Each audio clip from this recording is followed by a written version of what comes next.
I want to welcome everyone to our Super Smart Women podcast. I'm Karen Medina, host, and I'm so glad you're joining me today to hear and spend some time with some super smart women. Today, I am talking with Ginny Moring. She is the Executive Director for Choices Clinic and Life Resource Center here in Stephenville, Texas. You're going to get to hear a little bit about her story, her motivations, her journey, and we'll dive in from there. So, Jenny, tell our audience a little bit about your background and a little bit about Choices here. Yeah, I'd love to. Had a very varied past in as far as work goes. I grew up here in Stephenville, went to college here at Tarleton State University, worked in the legal field for many years as a legal assistant and a paralegal, and then just a lot of different jobs through the years, but mostly in the legal area. And then a few years ago, I worked as a manager for a title company. I was volunteering here at Choices, and I volunteered for several years on the banquet planning committee, and then also teaching some parenting classes for a while. And the director at the time came to me and said, "Hey, would you ever be interested in working at Choices?" And I was kind of like, I'd never really considered working for a nonprofit, had no experience in the nonprofit world, but it was just perfect in God's timing, as it always is. I had been praying about wanting to serve Him more and in a deeper way, and I didn't know what that looked like. And so I just had said, "God, just lead me where you want me to be." And I'd been praying that for a while, and my position I was at, some things happened that made me uncomfortable. I was very unhappy one day, and I was just praying on my way to work. I was like, "I just don't want to go to work, Lord. I'm just not happy.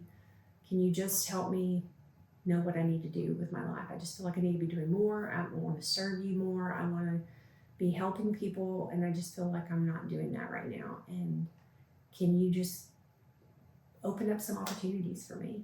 And I got to work, and 30 minutes after I got to work, my phone rang, and that's when I got the phone call from the director of Choices asking if I would be interested in working here.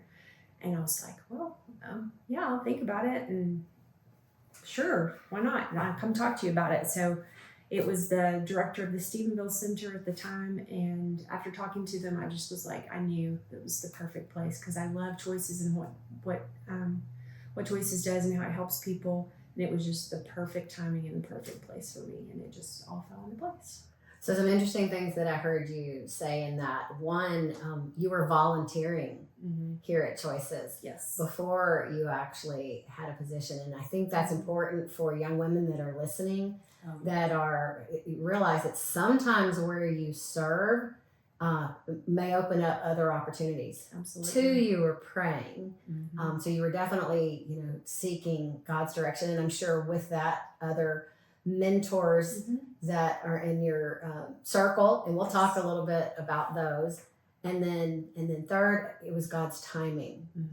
Sometimes when you start praying for something, it's real easy to just kind of want to go, and I'll just go ahead and take control of this for you, God, and I'll write my path. But you waited for those answers to come to you in His timing and in the right way. So I love that. So let's talk about that point in time where you were kind of making those decisions. Was there a mentor that was someone that you talked with, kind of also sought guidance, validation, affirmation with the decision that you were making? Well, definitely my mom, of course. She's just like one of my best friends, and so I always go to her when I have things I want to talk about, and she's always full of good wisdom and advice, and so I always talk to her. And then I had a couple of women that I went to church with that have really kind of walked alongside me, and that I always feel comfortable going to. So I think those kind of relationships are super important to have in your life, to have those strong women that are ready to be there to help you when you've got decisions to make, or you're not sure exactly what path to take or anything like that. Just to give, if nothing else, just to listen to you. Yes, and SMART, in our acronym, M is mentor, and so a lot of the women that I talk with are actually incredible mentors. Mm. But you and I talked, and servant leadership is one of the areas that you're really strong. And I actually volunteer here at Choices as well, and that's part of how we came to know each other. Also through my daughter volunteering here for about a year. She's wonderful. And so that just kind of opened up the doors of opportunity for me to really clearly see the mission here at Choices and how you're serving this community. So I wanted you to talk about two things. One, I want you to talk a little bit more about what Choices does here in Stephenville. And then I want you to talk about your team and how you kind of serve them as a leader for this organization. Okay, yeah, for sure.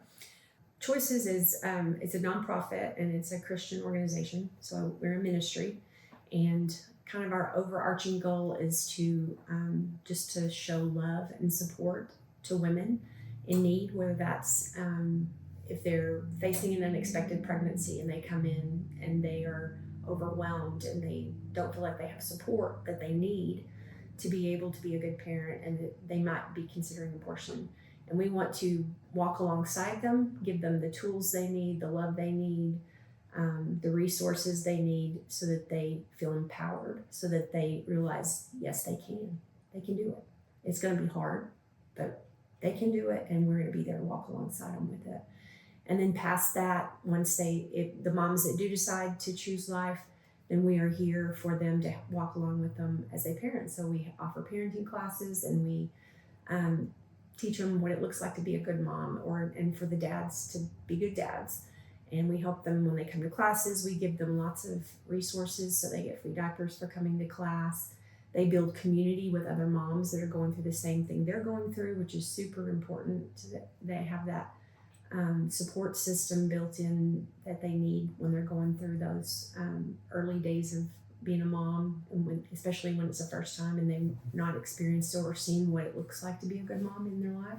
And then we just offer all kinds of other resources, baby clothes and formula and all kinds of good stuff like that they get. So right, with an incredible boutique here yes. at the clinic. The leadership that you provide for the team. You came in, legal background, title company, and now all of a sudden you're leading a nonprofit organization, which definitely is centered in different motivations. So talk to me about what being a leader in a nonprofit is like, and how you've really come alongside some of the volunteers that you work with here. Yeah.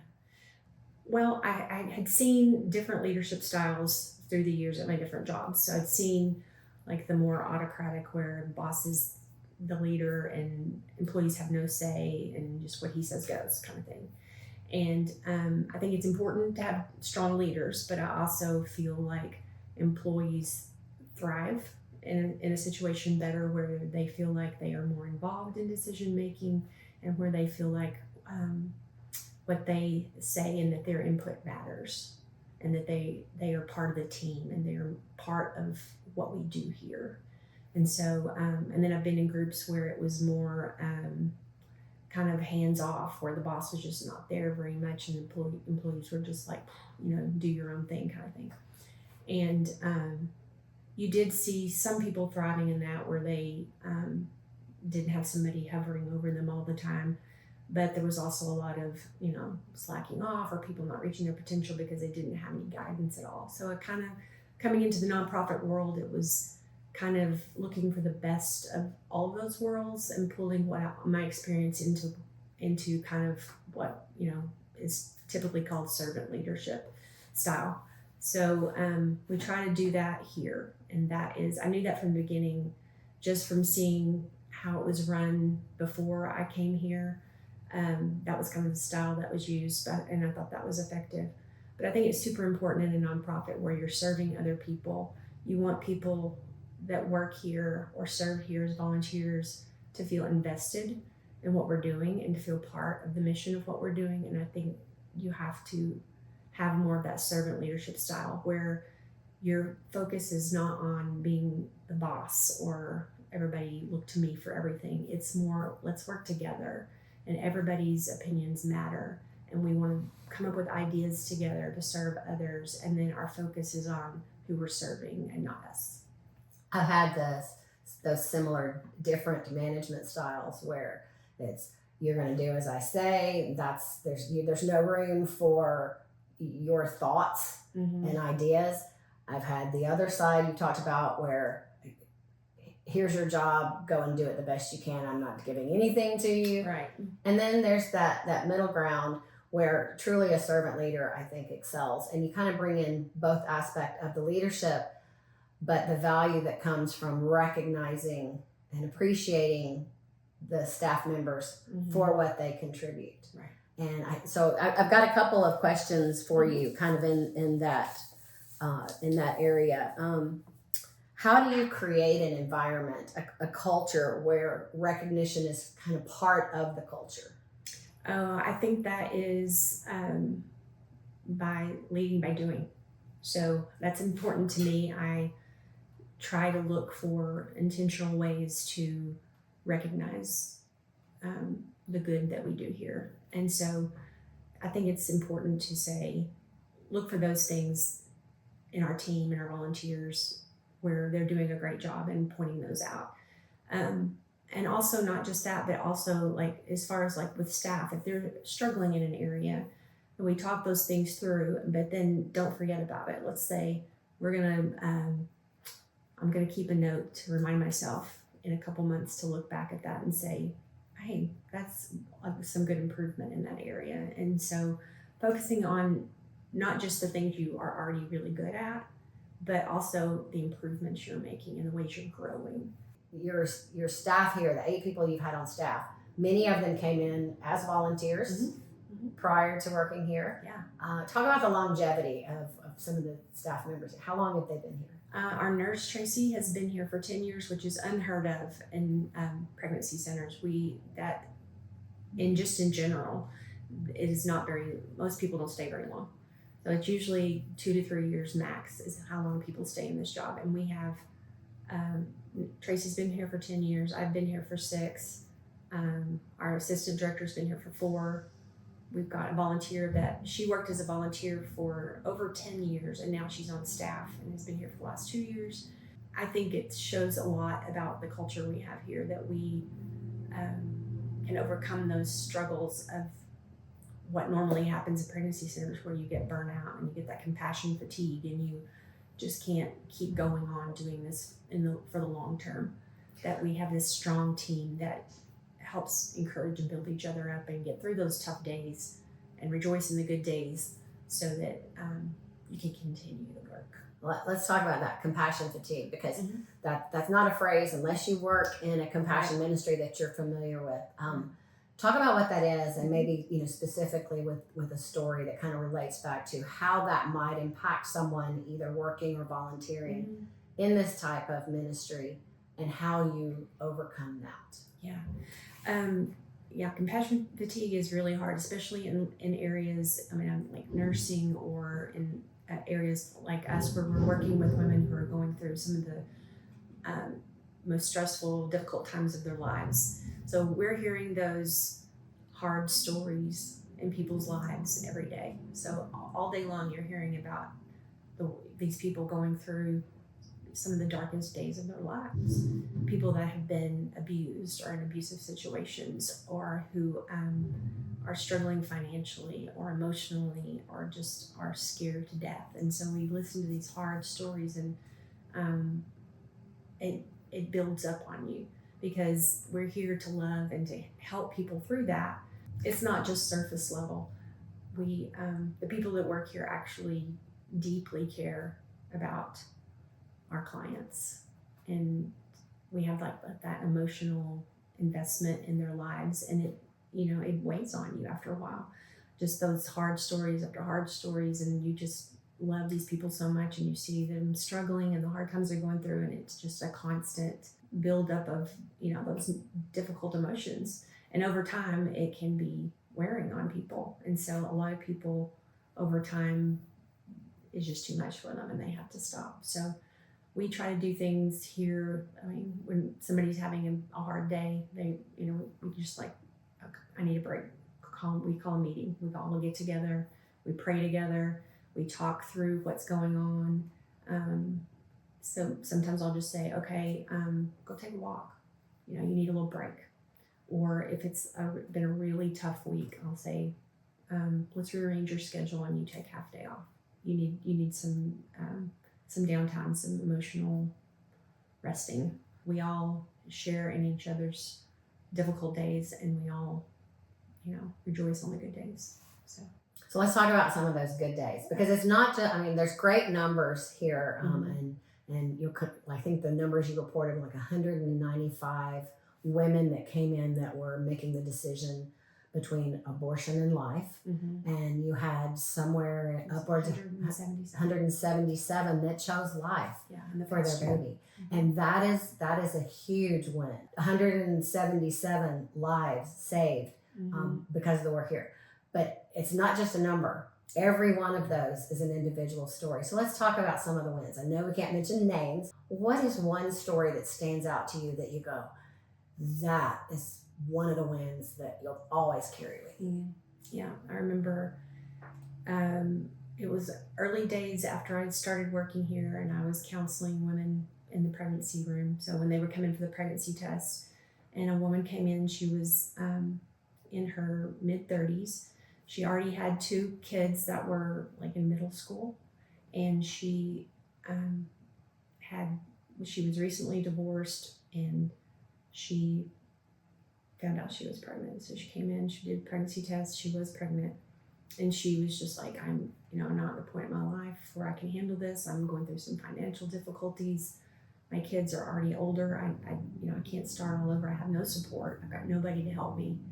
And I said, well, just, let's get you to come back and do a sonogram, and let's see what's going on, make sure everything's all right, and make sure your pregnancy's viable. She came back the next day, and it turned out she was pregnant with twins. And then it was like everything times 2. So then she was like, no way can I do this. Absolutely. I'm definitely going to have an abortion. I cannot do this. Like, no way I can take care of 1 kid, much less 2 at this point in my life. And she was just really struggling. So I just talked to her about all the different things we offer here, just showed her, how much we loved her and wanted to help her, all the things we could help her with material resource wise, so that it would take off some of her financial burden. And she left saying, she would think about it, but she was probably still going to have an abortion, so we just were praying about it. And she came back a couple days later, and she said that she was driving on her way home, and she saw we had a billboard at the time on the highway that just says, pregnant, are you scared? Call Choices. And she said she just felt like it was a sign from God that he was letting her know that Choices was there for her and that we would help her. And so she decided to have those babies. And she just came by not too long ago with her 2 little sweet baby boys that are almost 3 now. Wow. Yeah. So. Wow. And Choices came alongside her through that pregnancy, through post-pregnancy, with support, resources, access to any funds that she needed. And there's just so much that Choices does here. I don't think most of the people in the community probably even realize when a woman goes into an abortion clinic and chooses abortion, the abortion is done, and then she's on her own. Right. When a woman comes through Choices and chooses life or doesn't, she's not alone. Through her choice, through her pregnancy, through, I know I've spoken with a young lady that had chosen life and then lost a baby later on in the pregnancy, and it was devastating for her. But Choices was right alongside her with that, and so that speaks so much to what Choices does and the mission you guys have. I can definitely understand that the fatigue that you talk about, but I don't see that here with the staff. And I think what you've mentioned and how you've come alongside them as a servant leader, and how you've really recognized and celebrated every victory, not the number, every life, every woman who has made that choice. It's a story of 3-year-old twin boys that, except for choices, might not have been here Right. any other way. So Yeah, I think there's a big misconception just in the world in general about pregnancy centers and what they do, that they are judgmental and it's all about being anti-abortion, and that's not why we are here. We want women to choose life for their babies if it's right for them, but we're going to be there for them even if they don't. We love them, and that's the main thing, is we want to show the love of Jesus to every person that comes. well, that's what Jesus would do. Exactly. He doesn't judge them for the choice that they make if they choose abortion. Yeah. And so we can't do any different Right. as his hands and feet. Absolutely. So I've got a couple of questions I want to ask kind of outside of choices and kind of your background, and then advice that you would offer to a young lady that's really looking for her place to get involved in the community. My first question is my time travel question. Okay. So if you time traveled back and you're talking with your 13-year-old self, what advice, what are you telling your 13-year-old self? I thought a lot about this one because, that's a tough question.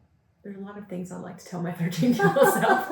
Right. But one of the biggest struggles I've had in my adult life was, when I was a little bit younger, was not realizing the value I have in God's eyes. And that caused a lot of issues in my life with getting into relationships and marriages that were very unhealthy. And I got into some seriously abusive relationships. And it was because I was looking for love in the wrong places. I was not remembering that filling that hole inside of me should be filled with God, not with a love of a man. Yes, you want to have loving relationships with other people, but ultimately the only thing that's truly going to fill you and give you fulfillment in your life is Jesus.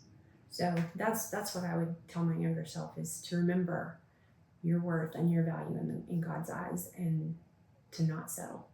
I think I'd like my 13-year-old self to be standing right there alongside with you when you came and gave that advice, because I know that's something I would tell my 13-year-old self as well. Right. Okay, so now you've got, and I'll even use my daughter as an example, because she came in here during her senior year and was a volunteer, and over 100 hours of volunteer service that year. I was so impressed with the work that she did.